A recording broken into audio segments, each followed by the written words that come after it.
அன்பியம் YouTube. இல்லந்தோறும் இறைசாட்சி, உள்ளந்தோறும் மகிழ்ச்சி.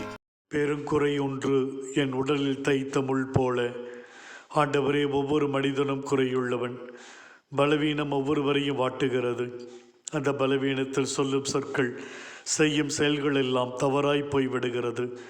தன் பலவீனத்தை உணர்ந்து அதை திருத்திக் கொண்டு நல்வழி வாழ வேண்டும் என்று எண்ணுகிற மனிதன் புனிதத்து கடந்து செல்லுகிறான். புனித பவுல் தன்னுடைய பலவீனத்தை உணர்ந்தார்.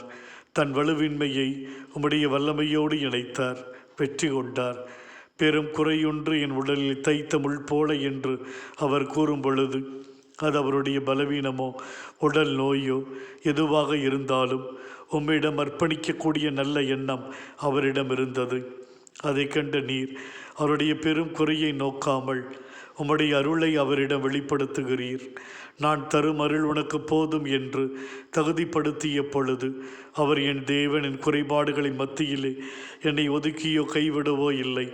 மாறாக தன் அருளால் என்னை தாங்குகிறார்.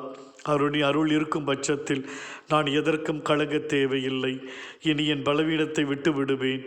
என்னுடைய குறைபாடுகளை ஆண்டவரின் நிறைவில் இணைப்பேன். அந்த அருளை எனக்குள் நான் தக்க வைத்துக் கொள்வேன் என்று செயல்படுகிறார்.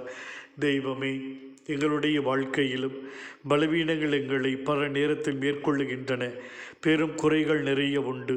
நாங்கள் உமது அருளில் நம்பிக்கை வைத்து வாழ கிருபை செய்யும். இந்த அன்பியம் யூடியூப் சேனலை நீங்கள் ஷேர் பண்ணுங்க, சப்ஸ்கிரைப் பண்ணுங்க, லைக் பண்ணுங்க. Wish you all the best.